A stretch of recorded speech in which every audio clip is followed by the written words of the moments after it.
अब आगे है जिसका शीर्षक है एक छोर, और इसके साथ ही एक और भी है शक्ति पर्व बोल के, और ये दोनों एक साथ लिखे हुए हैं कि भाव सुमन 13वें में ये भी प्रकाशित हुए हैं।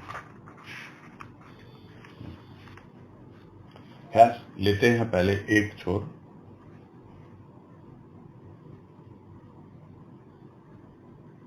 तो एक छोर का मतलब किनारा।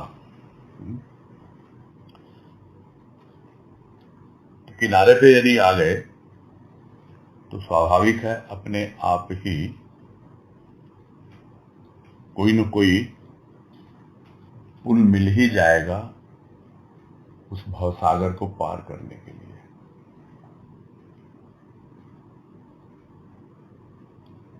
छोर मिलना चाहिए। एक छोर भी अगर मिल गया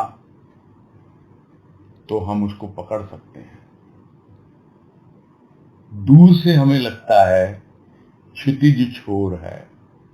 क्षितिज छोर यानी जहां धरती और आकाश मिलते हैं, किंतु वो कभी पकड़ में नहीं आते हैं। किंतु अपने भीतर यदि हम उस छोर को ढूंढें तो अवश्य ही किसी न किसी रूप में हमें उसकी प्रतीति हो जाती है, और हम यदि उस छोर का एक छोटा सा किनारा भी पकड़ लें तो भी हम उसका अनुभव प्राप्त कर सकते हैं। वो आकाश जो सर्वव्यापी है, जो असीम है, अनंत है। तो कह रहे हैं इसमें कि हे अनंत, मैं क्या करूंगी तुम्हारा अंत पाकर। मुझे तो केवल तुम्हारा एक छोर चाहिए जिसे पकड़कर मैं तुम्हारी ओर चल पड़ूं। तुम्हारा छोर पाना भी क्या सहज है, तुम्हारी कृपा से ही मिलता है। और जिसे छोर मिल गया उसे तो तुम ही मिल गए।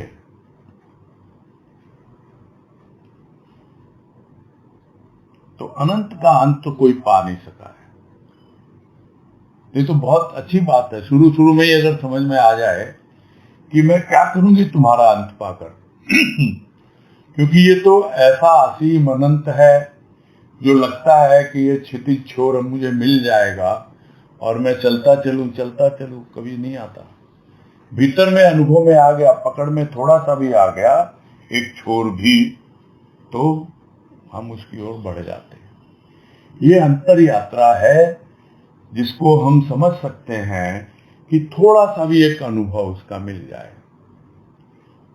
उसके प्रेम का, उसके भाव का। एक क्षण भी यदि वो समर्पण का हमारे जीवन में ठहर जाए, बस उस समर्पण के क्षण को हम पकड़ लें और अपने आप ही हमारी यात्रा प्रारंभ हो जाती है, और वो क्षण युगों में बदलने लगता है। तो क्या करूंगी मैं तुम्हारा छोर, अनंत का अंत पाकर। छोर ही काफी है, यही कह रहा है राजमा। और अगर उसको पकड़ लिया मैंने तो फिर मैं आगे बढ़ सकती हूँ। तो क्या वो भी आसान है? तुम्हारी कृपा हो तभी संभव है ये, नहीं तो संभव नहीं है। और जिसे मिल गया तुम्हारा छोर, भाई उसे तो तुम ही मिल गए, क्योंकि तुम एक समान हो। तुम एक ऐसे सागर हो जिसकी एक बूंद भी मिल जाए तो सागर का परिचय मिल जाए। एक छोर भी मिल गया, इसका मतलब तुम ही मिल गए। अनुभव होना चाहिए, स्वाद की पहचान होनी चाहिए कि यह सागर का जल है, इसका स्वाद ऐसा होता है। वैसे ही ये प्रभु का स्पर्श है, ये ऐसा होता है। ये अनुभव बतला देता है कि नहीं, यह कोई कल्पना नहीं है, यह वास्तविकता है। तब लगता है कि छोर मिल गया माने तुम ही मिल गए। आगे है, तुम्हारा छोर पकड़ने की चेष्टा में ही लगे हुए हैं भक्त और ज्ञानी।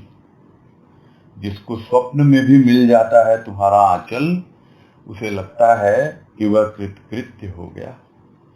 फिर क्या उसे होश रह जाता है कि वह आगे पीछे का विचार करे? नहीं, तुम्हारे आकर्षण में बंधा है, वह पीछे नहीं जा सकता।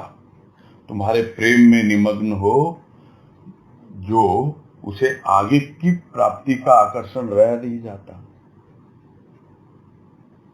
ये बड़ी विचित्र अवस्था का वर्णन है यहाँ पर कि सब लगे हुए हैं, भक्त भी ज्ञानी भी, कि किसी न किसी प्रकार तुम्हारा छोर पकड़ने, यानी बस तुम आ जाओ उनकी पकड़ में, उनकी गिरफ्त में। तो यदि स्वप्न में भी मिल जाए वो आंचल, मां का आंचल, उसका एक किनारा, एक कोना, वो भी अगर पकड़ में आ जाए तो क्या है? कृतज्ञ है, कृपा पाकर धन्य हो गया, अहोभाव से भर गया। वो तो क्या होश रहेगा उसे कि क्या आगे क्या पीछे? वो तो उस क्षण को पकड़ लेता है, उस मोमेंट को जीता है जिंदगी भर, छोड़ता नहीं। फिर वो, उसे होश नहीं रह जाता कि आगे क्या होगा या पीछे क्या हुआ था। न भविष्य की चिंता और न भूतकाल का कोई लेना देना। वो तो तुम्हारे ही आकर्षण में बंधा हुआ है, न तो वो पीछे जाता है और इतना प्रेम में निमग्न होता है कि न आगे की प्राप्ति के लिए उसके भीतर कोई आकर्षण रह जाता है कि आगे क्या रखा है भविष्य में। अरे वर्तमान में तुम मिल गए मुझे, तुम जो विद्यमान हो, वो अनुभव कोई व्यक्त कर नहीं पाता है। जो टिक गया वही टिक गया, और उसी को कहा जाता है कि वो कुटस्थ है। वो एक बार बस, जिसे कहते हैं खूंटा गाड़ दिया भीतर, तो फिर कहीं भाग नहीं सकता मन, किसी और ध्यान जा ही नहीं सकता। इतना गंभीर और गहन और प्रगाढ़ हो जाता है उसका प्रेम, उसका भाव, कि उसको आगा पीछा कुछ भी नहीं सूझता।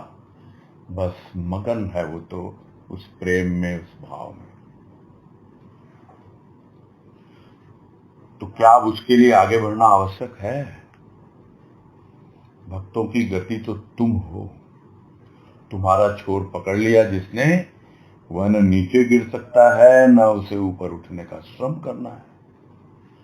तुम्हारे आंचल में बंधा वह सहज ही प्रगति पाता है। तो उसे क्या जरूरी है कि वो आगे बढ़े? अक्सर देखते हैं हम लोग कैसे आगे बढ़े, कैसे ऊपर उठें। अरे भाई, जिसको उसका छोर मिल गया, जिसने उसका छोर पकड़ लिया, तो वो क्या सोचेगा इसके बारे में कि उसको आगे बढ़ना है? अरे वो तो उसमें सवार हो गया। इसमें एक भीतर का भाव है, जिस दिन बैठ जाए ना, बैठ गया बस, कि वो तो उस पे सवार हो गया, उस ट्रेन में जो शरणागति है। शरण में गति ही गति है, आगे ही आगे बढ़ना है, ऊपर ही ऊपर उठना है। उसको विचार करने की जरूरत ही नहीं पड़ती। क्यों? क्योंकि भक्तों की गति तो तुम हो, तुम्हारा आधार है, तुम्हारी शरण है, तुम्हारा छोर है। तो नीचे गिर ही नहीं सकता है, और न ही उसे ऊपर उठने के लिए कुछ मेहनत करने की जरूरत है। वो तो बस तुम्हारे आंचल में बंधा हुआ तुम्हारा सानिध्य हमेशा पाता रहता है, और सहज ही उस गति के द्वारा प्रगति करता है, यानी और प्रोग्रेस होती चली जाती है उसके जीवन में। आगे है, तेरे भक्तों का जीवन का आधार ही तुम्हारे चरण कमल है। जिन्हें मिल गया चरण कमलों का आधार, चरण कमल जो पवित्र हैं, असंग हैं और हैं सौंदर्य से भरपूर, भक्ति का पुष्प जो इन चरणों की माधुरी का सेवन करते हैं, उनका मानस भी पवित्र, असंग और सौंदर्य से भरपूर हो जाता है। तो आधार है चरण कमल। तो पहले बताया आंचल का छोर, अब कह रहे हैं चरण कमल। तो जिन्हें मिल गया उसका आधार, जिन्हें मिल गई उनकी शरण, जिन्होंने कर दिया समर्पण और पकड़ लिया उस समर्पण के क्षण को, तो वो तो आगे बढ़ते ही जाएंगे। ये चरण कमल कैसे हैं? बिल्कुल पवित्र हैं और उनका सौंदर्य कोई वर्णन नहीं कर सकता। असंग है, कोई उन्हें पकड़ के रखना चाहे, कोई उन्हें छूना चाहे नहीं।